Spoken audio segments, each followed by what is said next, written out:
India 9 News, Mirror of Truth. Abdasa તાલુકાના મુખ્ય મથક નલિયા આવેલા ગુટકેશ્વર મહાદેવના સાનિધ્યમાં શિવ મહાપુરાણનું આયોજન કરવામાં આવ્યું હતું। શ્રી ગુટકેશ્વર મહાદેવના ભક્તજનો દ્વારા શિવ મહાપુરાણનું આયોજન કરવામાં આવ્યું છે। શિવ મહાપુરાણના કથાવાચક શિવપ્રિય જોશી મહારાજ સંગીત સેલથી 9 દિવસ કથાનું રસપાન કરાવ્યું હતું। કથા વિરામ બાદ તારીખ 31 માર્ચ 2025 ના રોજ શિવયજ્ઞ એ મહાપ્રસાદનું આયોજન કરવામાં આવ્યું હતું, જેમાં મુખ્ય આચાર્ય પદે પંડિત રજનીકાંત જોશી રહ્યા હતા। આ શિવયજ્ઞમાં મોટી સંખ્યામાં નલિયાવાસીઓ તેમજ આજુબાજુ વિસ્તારના મોટી સંખ્યામાં શિવ ભક્તો આ યજ્ઞનો લાભ લીધો હતો। કથાવાચક શિવપ્રિય જોશી મહારાજ શ્રી આખા ભારત પર સુખ શાંતિ તેમજ ભાઈચારો રહે એવી ગુટકેશ્વર મહાદેવ પાસે પ્રાર્થના કરી હતી, તેમજ શ્રી ગુટકેશ્વર મહાદેવ સમિતિને પણ આશીર્વાદ આપ્યા હતા અને એવું જણાવ્યું હતું કે એવા ભગીરથ કાર્ય કરતા રહો ને કાયમ કરતા રહેજો એવા આશીર્વાદ આપ્યા હતા। અબડાસાથી રમેશભાઈ ભાનુશાલીનો અહેવાલ।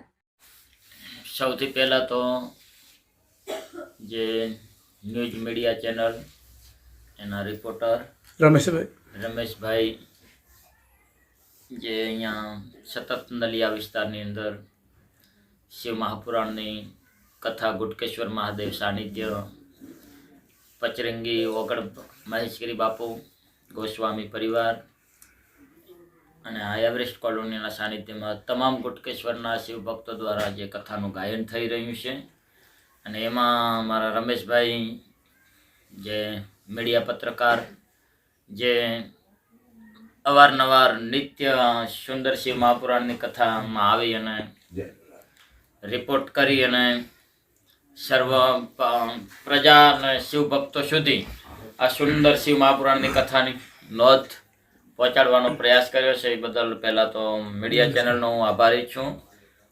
મારું નામ જાહેર કરીએ તો આમ તો અટક ઉપર ચાલી રહ્યું છે શિવ કથાવાચક જોશી મહારાજ, વતન ઉત્તર ગુજરાત બનાસકાંઠા। અને આ જોશી મહારાજના બધા જે પણ ગુટકેશ્વર મહાદેવના ભક્તો છે જેને આ દિલથી ભગવાન શિવની કથા શ્રવણ કરી છે એ સર્વની ભગવાન શિવ મનોકામના પૂર્ણ કરે। અને કચ્છની સાથે તો આમ એવું પણ કહી શકાય મારાથી કે કચ્છ સાથે હું આમ પક્ષપાતી પણ છું, કારણ કે હું શિવ મહાપુરાણની કથા જ ગાયન કરું છું। શિવ મહાપુરાણની કથા સિવાય બીજું કાંઈ કરતો નથી। અને શિવ મહાપુરાણની કથામાં જો મને સૌથી વધારે જો સાથ સહકાર અને સહયોગ મળ્યો હોય ને મને જો આ વ્યાસપીઠ શરૂઆત મળી હોય શિવકથાની તો કચ્છી માળુ દ્વારા મળી છે। એટલે કચ્છ માટે હું કચ્છના લોકોનો આભારી છું અને એમાં વિશેષ રૂપે અહીંયા અબડાસા વિસ્તાર એ અમારા નલિયાના જે પણ કચ્છી શિવપ્રેમીઓ છે એ બધાનો હું ખૂબ આભારી છું। અને જગતમાં જેને કચ્છ અપનાવે છે ને એને આખી દુનિયા અપનાવી લે છે।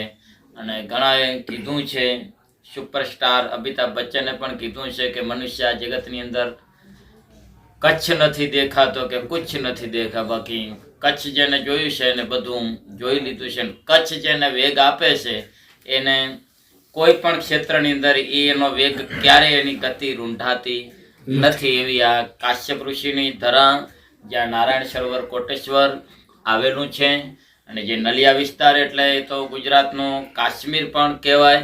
અને ઠંડીનો મોસમ હતો છતાં પણ શિવ ભક્તોની ભક્તિના પ્રભાવથી અને મહેશગીરી બાપુ જે અત્યારે અનુષ્ઠાનમાં બેઠા છે, ચાલીસામાં બેઠા છે, એમના પિતાશ્રી અમારા જેઠીગીરી બાપુ એ અમારો આખો ગોસ્વામી પરિવાર જેમના હૃદયમાં શિવની ભક્તિ હતી। ઠંડીનો મોસમ હોવા છતાં પણ કોઈ જાતની ઠંડી પણ અસર થઈ નથી કે કોઈ પણ શિવ ભક્તને લીલો નખ પણ ઉખડ્યો નથી। અને સુંદર રીતે અમારો આ 10 દિવસનો જે પણ શિવ મહાપુરાણ મહાયજ્ઞનો કાર્યક્રમ હતો એ નિર્વિઘ્નપણે આ સુંદર પ્રસંગ વિરામ પામી ચૂક્યો છે। અને અત્યારે મહાશિવપુરાણનું જે મહાયજ્ઞનું શ્રીફળ એ મારા રજનીકાંતભાઈ જે પુષ્કરા ભૂદેવ છે, બહુ સારા એવા વિદ્વાન છે, જેમને સુંદર મહાયજ્ઞ અંતર્ગત જે શિવયજ્ઞનું પૂર્ણાવતીનું શ્રીફળ પણ હોમાવ્યું, પોથી ઉત્થાપન પણ થઈ ગયું અને પોથી ઉત્થાપન એ મારા જે શિવ ભક્ત મનોજભાઈ ઠક્કર એમના જે આ કથાના યજમાન શ્રી રહ્યા હતા એમના ઘરે પોથી પધરાવી અને હવે પોથી ઉત્થાપન કરી અને હવે હું અત્યારે મારા નિવાસ સ્થાન ઉપર જઈ અને પછી આગળની શિવ મહાપુરાણની કથાનો મંગલ આરંભ કરશું. એટલે બધા જ જે કચ્છના તમામ શિવપ્રેમી એનો ખૂબ ખૂબ હું જોશી મહારાજ આભારી છું. અને બધાને ગુટકેશ્વર મહાદેવ સુખી રાખે, સંપન્ન રાખે.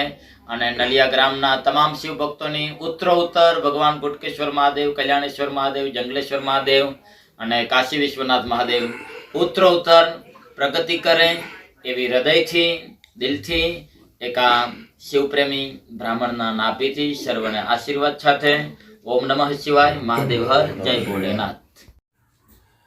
આજે એક શિવ મહાપુરાણ મહાયજ્ઞનું આયોજન થયું. એની ધાર્યા કરતાં અતિથી અતિ એક સફળતા પ્રાપ્ત થઈ છે. કોઈ બી સફળતા પાછળ ઘણા બધા અંગો હોતા હોય છે, જેની અંદર પ્રથમ તો મહારાજ શ્રી જે એક નિઃશુલ્ક ભાવે આવે છે, એક પત્રમ પુષ્પનના ભાવે આવે છે, કોઈ પ્રકારનું મોંઘું બજેટ નથી હોતું. અને જે એમની આ એક ભાવના છે, એમની એક પ્રતિજ્ઞા છે કે જ્યાં જે મળે ત્યાં એવી રીતે મારે કથા કરવી છે, મારે ભગવાન શિવના ગુણગાન ગાવા છે અને મારા સનાતન ધર્મને મારે ઊંચો બનાવવો છે, દ્રઢ બનાવવો છે, મારા સનાતન ધર્મને મારે પાણી આપવું છે. આવા એક ઉચ્ચ સંકલ્પની સાથે એમણે જે આવ્યા અને ત્યાર પછી જે મહેશગીરી બાપુ તથા એમના પિતાજી અને એમનો આખો પરિવાર, એની અંદર જે રંગાણો, એ તો સાહેબ એવું રંગાણો કે કદાચ આપણે હોળીનો રંગ પણ ઓછો પડે. વિશેષની અંદર અમારા ગામના એક નિવૃત્ત શિક્ષક, અદ્ભુત ધર્મના પ્રેમી છે, અમારા બ્રહ્મ સમાજના ગૌરવ છે, મહેન્દ્રભાઈ વ્યાસ પણ, મહેશગીરીભાઈ આદિ બધા જ પરિવાર સાથે ખભે ખભા મલાવી કરી અને જે આ શિવ મહાપુરાણને ભવ્યથી ભવ્ય જે સફળતા મળી છે, એની અંદર સમસ્ત એવરેસ્ટ કોલોની, ભાવેશનગર, આશુતોષનગર તેમજ આને પંચવટી સોસાયટી, જે નગર અને સોસાયટી લાગુ પડે છે, આ બધાનો દિલો જાનથી ફાળો છે સાહેબ. આવનારા વર્ષની અંદર આવા કાર્યો અમે કરીએ એવા અમે મહારાજ શ્રી પાસે આશીર્વાદ માગીએ છીએ. ઓમ નમઃ શિવાય.